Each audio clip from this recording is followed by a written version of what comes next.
ದೂರದರ್ಶನದ ಮಹತ್ವವನ್ನು ವಿದ್ಯುತ್ ಚಾಲಿತ ಯಂತ್ರದೊಳಗೆ ಅತ್ಯಂತ ಪ್ರಮುಖವಾಗಿರ್ತಕ್ಕಂಥ ಯಂತ್ರ ಟಿವಿ. ಹೌದಾ? ರೇಡಿಯೋ ಕೊಟ್ಟರು ಯಾರು ಕೇಳಲ್ಲ. ಟಿವಿ ಏನಾಗತ್ತಂದ್ರ ವಿಡಿಯೋ ಮತ್ತು ಆಡಿಯೋ ಎರಡೂ ಇರುತ್ತೆ. ಮತ್ತು ಚಾನಲ್ ಚೇಂಜ್ ಮಾಡಿದಾಗ ವೆರೈಟಿ ಬರುತ್ತೆ ನಮ್ಗೆ. ಅದು ಬಹಳ ಮಜಾ ಕೊಡ್ತಕ್ಕಂಥ ಒಂದು ಯಂತ್ರ. ಅದು ಒಂದು ಮೋಜಿನ ಯಂತ್ರ. ಅಂತ ಒಂದು ಯಂತ್ರ ಇವತ್ತು ಏನಾದ್ರ ಆಡು ಮುಟ್ಟದ ಸೊಪ್ಪಿಲ್ಲ, ಟಿವಿ ಇಲ್ಲದ ಮನೆ ಇಲ್ಲ. ಎಲ್ಲರ ಮನೆಯಲ್ಲೂ ಟಿವಿ ಇದೆ. ಹಂಗಾಗಿ ಈ ಟಿವಿ ನೋಡೋದ್ರಿಂದ ಅಥವಾ ದೂರದರ್ಶನ ನೋಡೋದ್ರಿಂದ ಕೆಡಕಾಗತ್ತೋ ಒಳಿತಾಗತ್ತ. ಕೆಡಕಾಗತ್ತೆ ಅಂತ ಹೇಳ್ತಕ್ಕಂಥವ್ರು ವಿದ್ಯಾರ್ಥಿಗಳು, ಒಳಿತಾಗತ್ತೆ ಅಂತಕ್ಕಂಥ ಹೇಳ್ತಕ್ಕಂಥ ಟೀಮ ವಿದ್ಯಾರ್ಥಿನಿಯರು. ಒಬ್ರು ಏನ್ ಮಾಡ್ಬೋದು, ಒಳಿತು ಮತ್ತು ಕೆಡುಕುಗಳನ್ನ ಒಂದು 5 ನಿಮಿಷ ಚರ್ಚೆಯನ್ನ ಮಾಡೋಣ. ಸ್ಕೂಲ್ ಬಿಟ್ಟಿದೆ, ಯಾರು ಕೂಡ ಏನೋ ಅವಸರ ಮಾಡಬೇಡ್ರಿ, ಒಂದು 5 ನಿಮಿಷ. ಓಕೆ. ದೂರದರ್ಶನ ಒಳಿತು ಅಂತ, ನಿಮ್ದು ಕೆಡಕು ಅಂತ. ದೂರದರ್ಶನದಲ್ಲಿ ಬೇರೆ ದೇಶದಲ್ಲಿ ನಡೆಯುವ ಕ್ರೀಡೆಗಳು ಮತ್ತು ಇತರೆ ಮಾಹಿತಿಗಳನ್ನು ಚಿತ್ರದ ಮೂಲಕ ಒದಗಿಸಿಕೊಡುತ್ತದೆ. ದೂರದರ್ಶನ ಅಂತಕ್ಕಂಥದ್ದು ಎಲ್ಲೋ ನಡೀತಕ್ಕಂಥ ಕ್ರೀಡೆಗಳನ್ನ, ಸುದ್ದಿಯನ್ನ ವಿತ್ ವಿಡಿಯೋ ಆಗಿ ನೋಡಬಹುದು. ಅದಕ್ಕಾಗಿ ನಮಗೆ ಟಿವಿ ಬೇಕು ಅಂತಕ್ಕಂಥದ್ದು ವಿದ್ಯಾರ್ಥಿ ಅಭಿಪ್ರಾಯ. ಇನ್ನ ಕೆಡಕು, ದೂರದರ್ಶನವನ್ನು ಬಹಳ ಹೊತ್ತು ವೀಕ್ಷಿಸುವುದರಿಂದ ದೇಹ ನೋವು, ಬೆನ್ನು ನೋವು, ಕಣ್ಣು ನೋವು ಮುಂತಾದ ಆರೋಗ್ಯಕರ ಸಮಸ್ಯೆಗಳು ಬರುತ್ತವೆ. ಈ ಒಂದು ದೂರದರ್ಶನವನ್ನು ನೋಡೋದ್ರಿಂದ ದೇಹ ದುರ್ಬಲ ಆಗತ್ತಂತ, ರೋಗಗಳು ಹುಟ್ಟುಕೊತಕ್ಕಂಥದ್ದು. ಮತ್ತೆ ಯಾರಾದ್ರೂ ಪಾಯಿಂಟ್ ಇದ್ರೆ ದೂರದರ್ಶನ ಒಳಿತು ಅಂತ ಹೇಳಿ.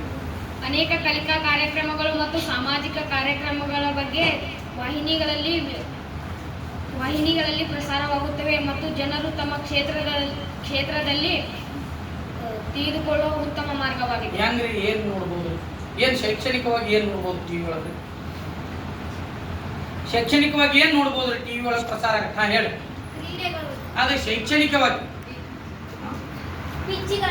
ಚಂದ್ರಯಾನ 3 ಉಡಾವಣೆ ಆಯ್ತು. ನಮಗದು ಗೊತ್ತಾಗಲ್ಲ, ಅಲ್ಲಿ ನೋಡಕ್ಕಾಗಲ್ಲ.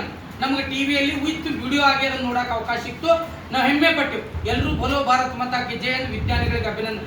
ಎದ್ರ ಮೂಲಕ ನೋಡಿ, ದೂರದರ್ಶನವನ್ನು ನೋಡಿ. ಅದಕ್ಕಾಗಿ ನಮಗೆ ದೂರದರ್ಶನ ಬೇಕು ಅಂತಕ್ಕಂಥ ಅಭಿಪ್ರಾಯ ವಿದ್ಯಾರ್ಥಿ. ನೆಕ್ಸ್ಟ್, ದೂರದರ್ಶನ ಹೆಚ್ಚಾಗಿ ಬಳಸುವುದರಿಂದ ಬುದ್ಧಿ ಕಡಿಮೆಯಾಗುತ್ತದೆ. ಬುದ್ಧಿ ಕಡಿಮೆ ಆಗುತ್ತೆ. ಹೆಂಗ್ ಬುದ್ಧಿ ಕಡಿಮೆ ಆಗತ್ರಿ? ಅಂದ್ರೆ ಬುದ್ಧಿ ಹೆಚ್ಚಾಗತ್ತೆ ಹೇಳ್ತಾರೆ ಇವರು. ನೋಡೋದ್ರಿಂದ ಕ್ವಿಜ್ ನೋಡೋದ್ರಿಂದ, ಚಂದ್ರಯಾನ 3 ನೋಡೋದ್ರಿಂದ ಈಗ ನಾವು ಡೊನಾಲ್ಡ್ ಟ್ರಂಪ್ ಅಮೆರಿಕದ ಅಧ್ಯಕ್ಷರಾದ್ರು ಅಂತ ಹೇಳ್ತೀವಿ. ಹೆಂಗದಾರಿ ಸರ? ಟಿವಿ ಹತ್ತಾನ ಮಾಡಿಬಿಡ್ತಾರೆ. ಅವ್ರ ಮುಖ ನೋಡ್ಬೋದು ಮಾಧ್ಯಮಗಳಲ್ಲಿ. ಹಂಗಾಗಿ ಅದು ಜ್ಞಾನ ಬರತ್ತಾರೆ. ನೀವು ಬುದ್ಧಿ ಹೆಂಗ್ ಕಡಿಮೆ ಆಗತ್ತೆ? ಪಿಕ್ಚರ್ ಮತ್ತು ಇನ್ನಿತರ ಚಾನೆಲ್ಗಳನ್ನು ನೋಡುವುದರಿಂದ. ಮಾಧ್ಯಮಗಳಲ್ಲಿ ಟಿವಿಯಲ್ಲಿ ಏನಾಗತ್ತೆ, ಬರೀ ಅಷ್ಟೇ ಬರಲ್ಲ, ಸಿನಿಮಾಗಳು ಕೂಡ ಪ್ರಸಾರ ಆಗೋದ್ರಿಂದ ನಮ್ಮ ಬುದ್ಧಿ ಕಡಿಮೆ ಆಗುತ್ತೆ. ಅಥವಾ ನಮ್ಮಲ್ಲಿರ್ತಕ್ಕಂಥ ಬುದ್ಧಿಶಕ್ತಿಯ ಪ್ರಮಾಣ ಕಡಿಮೆ ಆಗುತ್ತೆ ಹೋಗ್ತಕ್ಕಂಥದ್ದು. ಅಂದ್ರೆ ಭಯಾನಕ ದೃಶ್ಯಗಳನ್ನು ನೋಡುವುದರಿಂದ. Okay, next. ಮತ್ತೆ ಏಕೆಂದರೆ ದೂರದರ್ಶನ ನೋಡುವುದರಿಂದ ಅನೇಕ ಭಾಷೆಗಳನ್ನು ತಿಳಿದುಕೊಳ್ಳಬಹುದು. ಹೆಂಗ್ರಿ ಭಾಷೆ ಹೆಂಗ್ ಕಲಿಯಕ್ ಸಾಧ್ಯತ್ರಿ? ಈಗ ನಿಮ್ಮ ಮನೆ ಟಿವಿ ಐತಿ, ಭಾಷೆ ಹೆಂಗ್ ಕಲಿತೀನಿ? ಭಾಷೆ ಹೆಂಗ್ ಕಲಿತೀನಿ? ನೀ ಅಲ್ಲಿ ಜೋರ ಹೇಳ, ಬೈಕ್ ಏನ್ ಹೇಳ್ತೀರಿ? ಯಾರು ಹೇಳ್ತೀರಿ? ಗಂಡು ಹುಡುಗರು ಯಾರು ಹೇಳ್ತಾರೆ? ಭಾಷೆಯನ್ನ ಹೇಗೆ ಕಲಿಬಹುದು?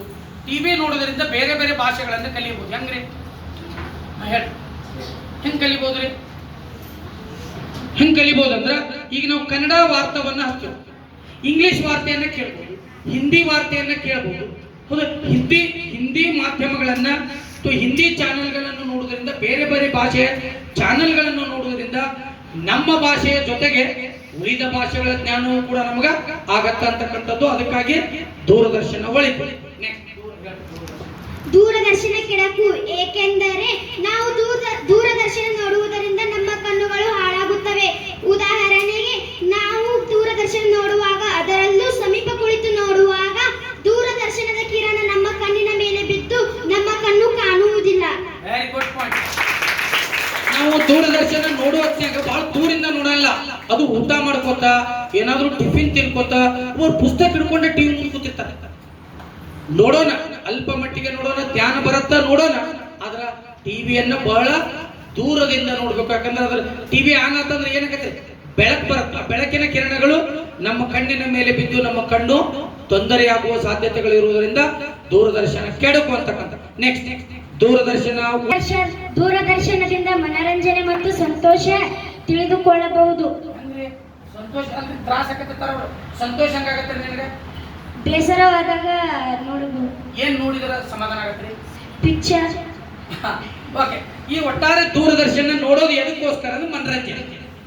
ನಾವ್ ಎದಕ್ಕೆ ಆನ್ ಮಾಡ್ತೇವ್ರಿ? ಮನರಂಜನೆ. ನಮ್ಗೆ ಏನಾದ್ರು ಸ್ವಲ್ಪ ಸಮಾಧಾನ ಆಗ್ಲಿ, ಬೇಜಾರದಿಂದ ಬಂದಿರ್ತೀವಿ ನಾವು, ಒಂದು ಯಾವ್ದಾದ್ರು ಹಾಡು ಇರೋದಾಗ್ಲಿ ಅಥವಾ ಏನೋ ನೋಡೋದ್ರಿಂದ ನಮ್ಗೆ ಮನರಂಜನೆ. ಒಟ್ಟಾರೆ ದೂರದರ್ಶನ ಇರೋದೇನೆ ಮನರಂಜನೆಗೋಸ್ಕರ ಅಂತಕ್ಕಂಥದ್ದು ಗುಡ್ ಪಾಯಿಂಟ್. ನೆಕ್ಸ್ಟ್. ದೂರದರ್ಶನದಿಂದ ಆಗುವ ಕೆಡುಕಗಳು. ದೂರದರ್ಶನದಲ್ಲಿ ಬರುವ ಸಿನಿಮಾಗಳ ದೆವ್ವಗಳ ಪಿಕ್ಚರ್ ನೋಡಿದಾಗ ಮನುಷ್ಯರಲ್ಲಿ ಹೃದಯ ಅಪಘಾತ ಆಗಬಹುದು. ಒಟ್ಟಾರೆ ದೂರದರ್ಶನದಲ್ಲಿ ಪ್ರಸಾರ ಆಗ್ತಕ್ಕಂಥ ಕೆಲವೊಂದಿಷ್ಟು ಭಯಾನಕ ಘಟನೆಗಳು, ದೊಡ್ಡ ದೊಡ್ಡ ಸೌಂಡ್ ಬರೋದಾಗಿರ್ಬೋದು, ಸಿನಿಮಾ ಟಾಕೀಸ್ಗಳಲ್ಲಿ ಕೂತು ನೋಡಿದಾಗ ದೊಡ್ಡ ಸೌಂಡ್, ದೊಡ್ಡ ಭಯಾನಕ ಚಿತ್ರ ನಮ್ಮ ಕಣ್ಣು ಬಂತಂದ್ರೆ ಅಲ್ಪ ಹೃದಯ ಇರ್ತಕ್ಕಂಥ ವಯಸ್ಸಾಗಿರ್ತಕ್ಕಂಥ ವ್ಯಕ್ತಿಯಲ್ಲಿ ಹೃದಯಾಘಾತ ಆಗ್ಬಹುದು. ಮತ್ತು ಚಿಕ್ಕ ಮಕ್ಕಳು ಅಳಬಹುದು. ದೊಡ್ಡ ಸೌಂಡ್ ಬಂತಂದ್ರೆ ಏನಾಗತ್ತೆ? ಮಗು ಅಳಬಹುದು. ಹಂಗಾಗಿ ಮಗುವಿಗೆ ಅಥವಾ ವಯಸ್ಸಾದವರಿಗೆ ಹೃದಯಾಘಾತ ಆಗ್ತಕ್ಕಂಥ ಸಂಭವ ಹೆಚ್ಚು ಅಂತಕ್ಕಂಥದ್ದು ದೂರದರ್ಶನದ ಕೆಡ. ನೆಕ್ಸ್ಟ್, ದೂರದರ್ಶನದ ಒಳಿತು ಅನ್ನೋರು ಮತ್ತೆ ಯಾರಾದ್ರೂ ಇದ್ದೀರಾ? ಸೊ ಬೇಗ ಬೇಗ.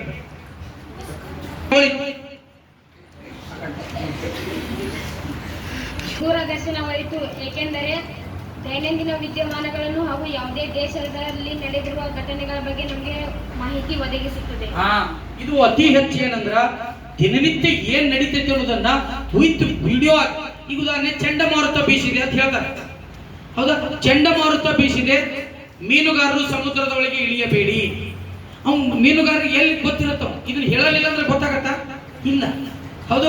ನಾಳೆ ಅಥವಾ ಹೇಳಿದ್ರಲ್ಲ ಮೋದಿ ಅವರು ಅಥವಾ ರಾಜ್ಯದ ಕೆಲವೊಂದಿಷ್ಟು ನಾಯಕರು ಹೇಳ್ತಾರೆ ಕರೋನಾ ರೋಗ ಬಂತು, ಎಲ್ಲರೂ ಮನೆಯೊಳಗಿರಿ ಅಥವಾ ಮನಿ ಬಂದು ಹೇಳಿದ್ರ? ಇಲ್ಲ, ಟಿವಿಗಳಲ್ಲಿ ಪ್ರಸಾರ ಮಾಡಿದ್ರು.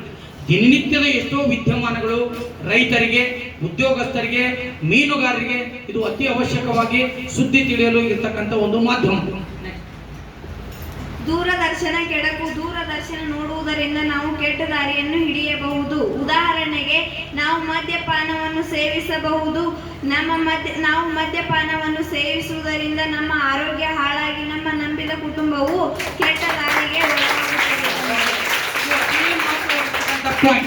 ನೀವು ಯಾರಾದ್ರೂ ಸಿನಿಮಾ ಹೀರೋ ಬರ್ತಾನೆ, ಹೌದು, ಹೀರೋ ಬಂದು ಯಾವುದೋ ಒಂದು ಪಾಟ್ಲಿ ಹಿಡಿದಿರ್ತಾನೆ, ಹೌದು, ಬಾಟ್ಲಿ ಹಿಡಿದದನ್ನು ತೋರಿಸ್ತಾರೆ, ಅದು ನಿಮ್ಗೆ ಮಜಾ ಕೊಡ್ತಿರ್ತಕ್ಕ. ಹೀರೋನ ಹಿಂಗ್ ಹಿಡ್ದಲ್ಲ, ನಾನು ಹಿಂಗ್ ಮಾಡ್ಬೋದಲ್ಲ ಅಂತ ಅನಿಸ್ಬೋದು. ಅಥವಾ ಸಿಗರೇಟ್ ಹಿಡಿದು ಹೋಗಿ ಬಿಡ್ತಿರ್ತಾನ ಒಬ್ಬ ಸಿನಿಮಾ ಹೀರೋ ಅಥವಾ ಒಂದು ಸಿನಿಮಾದಲ್ಲಿ ಯಾರೋ ಅದು ನಿಮ್ಗೆ ಮಜಾ ಕೊಡ್ತಿರ್ತೀವಿ. ಎಷ್ಟು ಸ್ಟೈಲ್ ಆಗಿ ಹೋಗಲ್ಲ, ನಾನು ಹಿಂಗೆ ಮಾಡ್ಬೋದಲ್ಲ ಅನ್ಸ. ಅಲ್ಲಿ ನಡೀತಕ್ಕಂಥ ಎಷ್ಟೋ ಘಟನೆಗಳನ್ನ ಮಕ್ಕಳು, ಯುವಕರು ಅದೇ ದಾರಿಯಲ್ಲಿ ಹೋಗ್ತಕ್ಕಂಥ ಸಂಭವ ಇರುವುದರಿಂದ ದೂರದರ್ಶನವನ್ನು ಅತಿಯಾಗಿ ನೋಡುವುದರಿಂದ ಕೆಡುಕು ಅಂತಕ್ಕಂಥದ್ದು. ಓಕೆ, ಇಲ್ಲಿಯವರೆಗೆ